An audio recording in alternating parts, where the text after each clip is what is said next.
कक्षा छः के अध्याय 4 भूगोल के हम मानचित्र पाठ 4 आज पढ़ेंगे।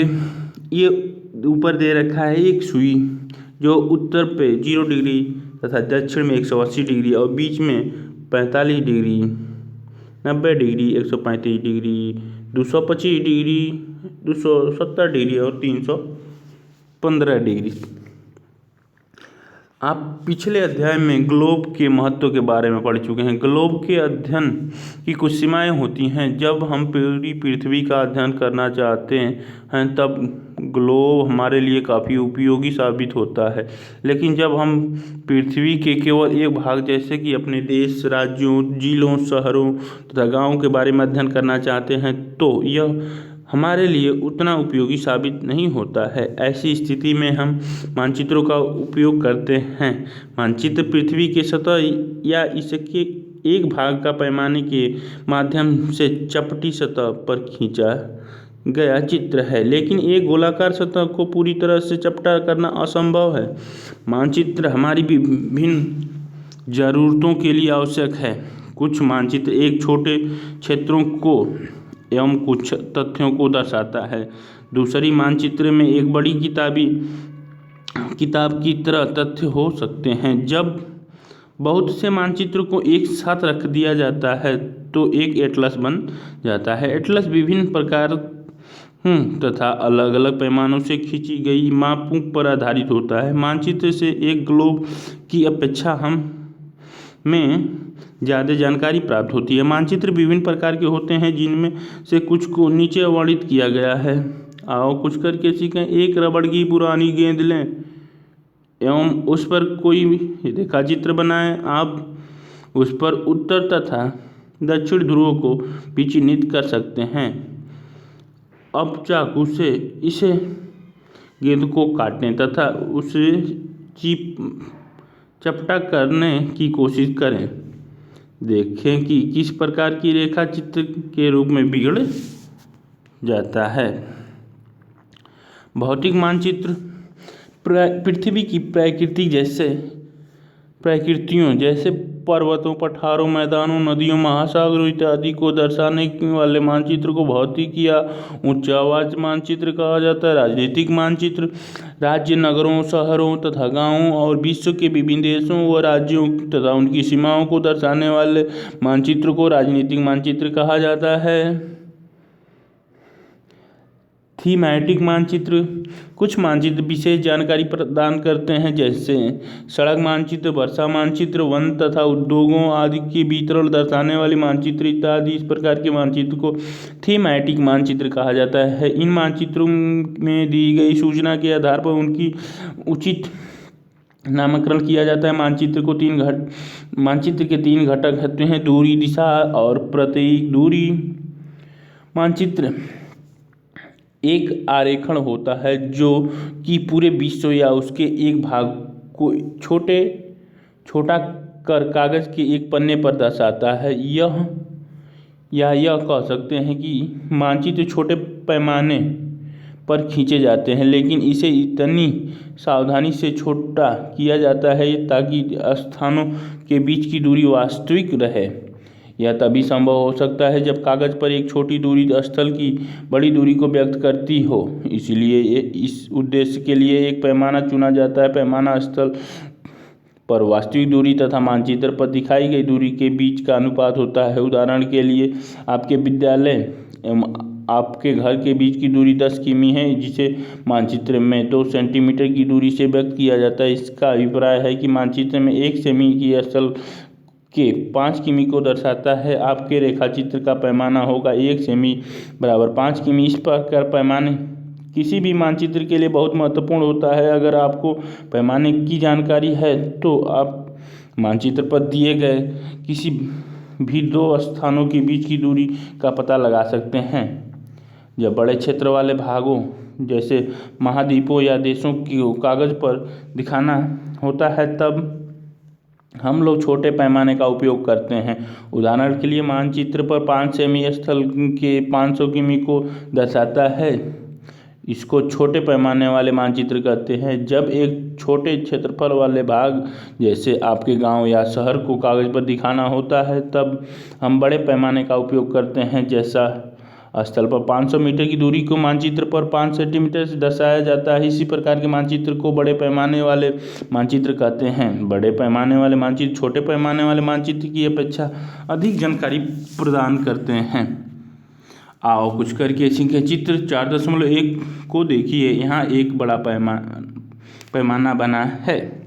इसका उपयोग स्थानों के बीच की दूरी मापने में किया जा सकता है। उदाहरण के लिए एक कुआं एवं वृक्ष के बीच की दूरी 5 सेंटीमीटर। इसका मतलब होता है कि वास्तविक दूरी 50 मीटर है। अब एक पोस्ट ऑफिस ए एवं करीम के घर ई के बीच की दूरी 12 सेंटीमीटर। इसका मतलब है कि स्थल पर यह दूरी 120 मीटर है। लेकिन आप एक पंछी की तरह उड़कर सीधे ई से ए पर नहीं जा सकते, आपको सड़क पर चलना होगा। अब हम लोग पैदल तय की जाने वाली दूरी ई से सी तक, उसके बाद सी से एम, एम से बी तथा बी से एक मापते हैं। सभी दूरियों को जोड़ दे यह करीम के घर से पोस्ट ऑफिस की कुल दूरी होगी। ये सामुदायिक केंद्र, पेड़ और खेल के मैदान, पीओ बॉक्स यानी पोस्ट ऑफिस बॉक्स, ये कुआं, ये विकास का घर, शीला का घर, करीम का घर, फलोद्यान। मीटर स्केल पैमाना 1 सेंटीमीटर 10 मीटर से डिनोट करा रहा है, मतलब रेशो ही चलता है। एक गांव का मानचित्र, प्रधान दिग्बिंदु, ये उत्तर दक्षिण पूरब पश्चिम और दक्षिण उत्तर, दक्षिण पूरब, दक्षिण पश्चिम, उत्तर पूरब, उत्तर पश्चिम। दिशा, अधिकतर मानचित्र में ऊपर दाहिनी तरफ तीर के निशान बना होता है जिसके ऊपर अक्षर उ लिखा होता है। यह तीर का निशान उत्तर की दिशा को दर्शाता है, इसे उत्तर रेखा कहा जाता है। आप जब उत्तर के बारे में जानते हैं तब आप दूसरी दिशाओं जैसे पूरब, पश्चिम तथा दक्षिण के बारे में पता लगा सकते हैं। चित्र 4.2 में 4 मुख्य दिशाओं उत्तर, दक्षिण, पूरब एवं पश्चिम को दिखाया गया है। वो प्रधान दिग्बिंदु कहे जाते हैं। बीच की 4 दिशाएं हैं उत्तर पूर्व, दक्षिण पूर्व, दक्षिण पश्चिम तथा उत्तर पश्चिम। इन बीच वाली दिशाओं की मदद से किसी भी स्थान की सही स्थिति को पता लगाया जा सकता है। चित्र 4.1 से निम्नलिखित दिशाओं का पता लगाइए। विकास के घर से सामुदायिक केंद्र तथा खेल के मैदान की दिशा, दुकानों से विद्यालय की दिशा, ये आपका दिक् सूचक है जो इंडिकेटर है।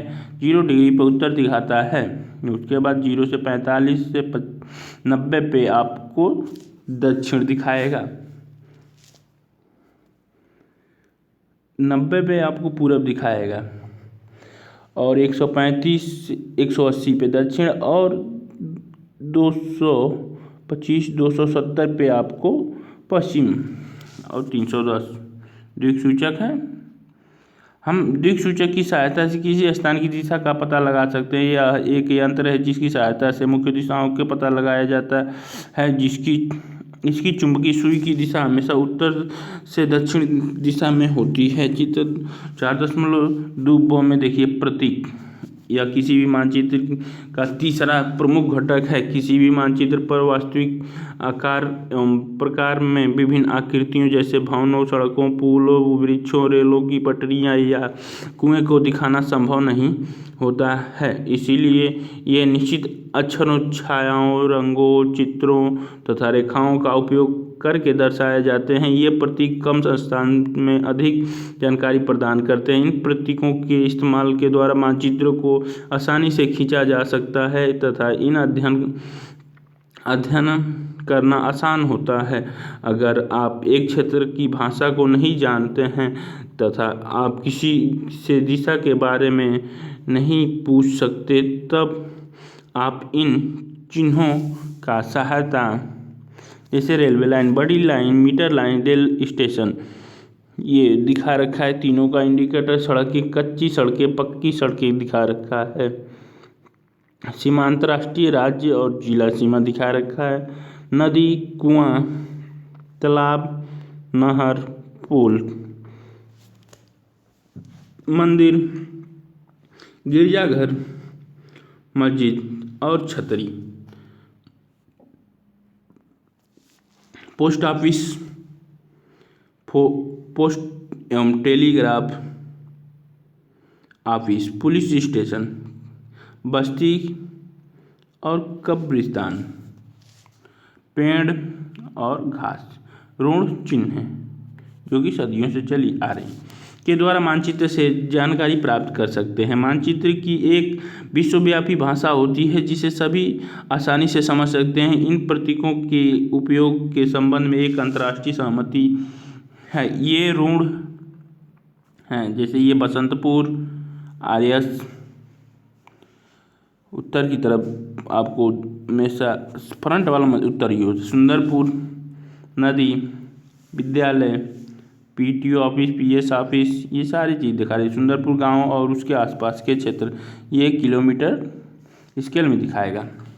प्रतीक कहते हैं, ऋण प्रतीक कहते हैं। कुछ ऋणी प्रतीक चित्र 4.1 में दर्शाए गए हैं। विभिन्न रंगों का उपयोग भी इसी उद्देश्य में किया जाता है। उदाहरण के लिए समानांतर नीले रंग का इस्तेमाल जलाशयों, भूरे रंग पर्वतों, पीला रंग पठारों और हरा रंग मैदानों को दर्शाने के लिए किया जाता है।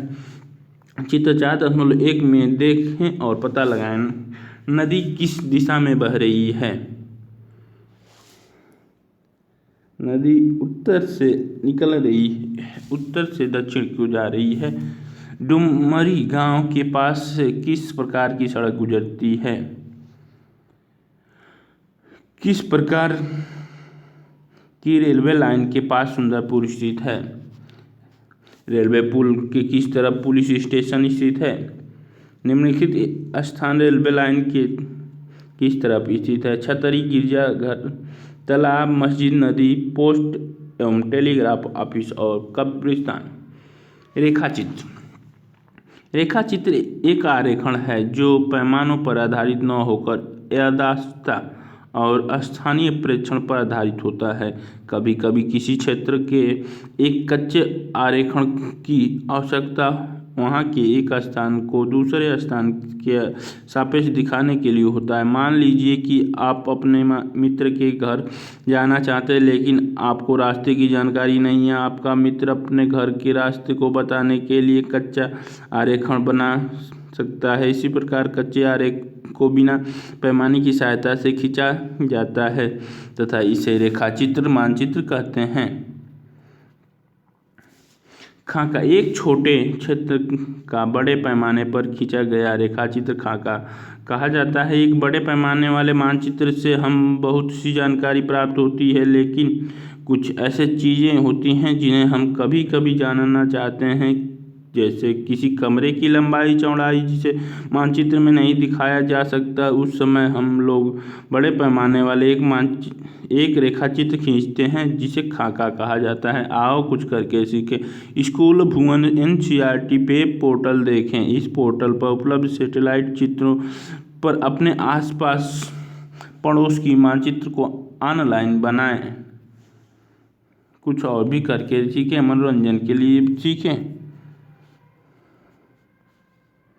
मनोरंजन पार्क रेखाचित्र और बहुत सारे क्रियाकलाप करके देख सकते हैं। झूला, स्लाइड, झूमा झूमी, चक्र, नौका विहार, तैराक, हास्यजनक, दर्पण में देखना आदि आपके मन के अनुसार चीज़ें